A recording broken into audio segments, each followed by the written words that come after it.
Hello students, today we are going to study about sources of history. Do you know what is history? History is a systematic study of the past. History is written on the basis of sources. Historian is like an advocate. The advocate presents their arguments on the basis of evidences. Similarly, historian collect the sources. Do you know what is a source? Human beings had created many facilities to lead their life since ancient times. If the things used by human beings in the past have remained, then they are called as the sources by historians. Hence, forts, coins, agricultural tools, inscriptions, temples, religious buildings are considered as sources to write history. Similarly, the written documents and literary works are the main sources of history. The materials needed for the writing of history are the primary sources. These sources can be divided into two: literary sources, archaeological sources.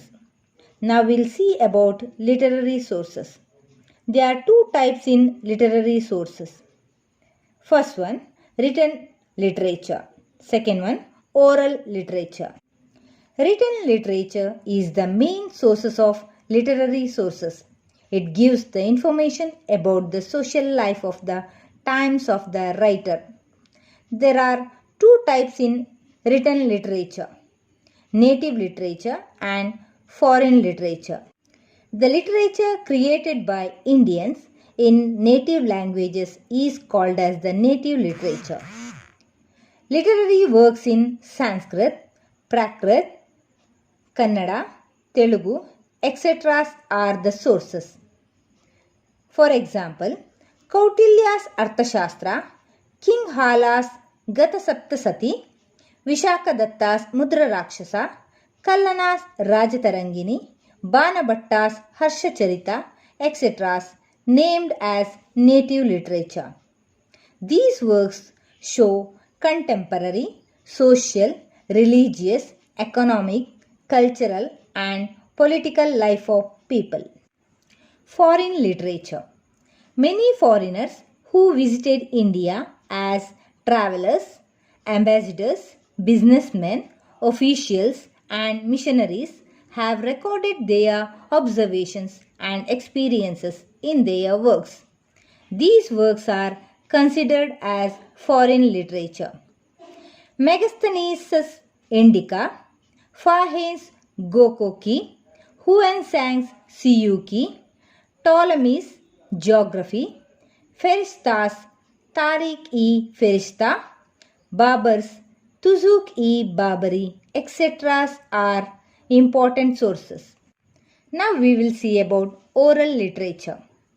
Oral literature means the folk story, folk songs, folk legends, ballads and others that pass on from one person to another by word of mouth. What is ballad? Ballad is a song that tells a story. There are ballads on Kumara Rama, the Nayaks of Chitradurga, Kempe Gowda, Tippu Sultan, Sangolli Rayanna, etc. There are legends behind the names and places like Shravanabelagala, Bengaluru, Koppala, Pattatkallu, etc. Till now we saw about literary sources. Next session we will see about archaeological sources. Thank you.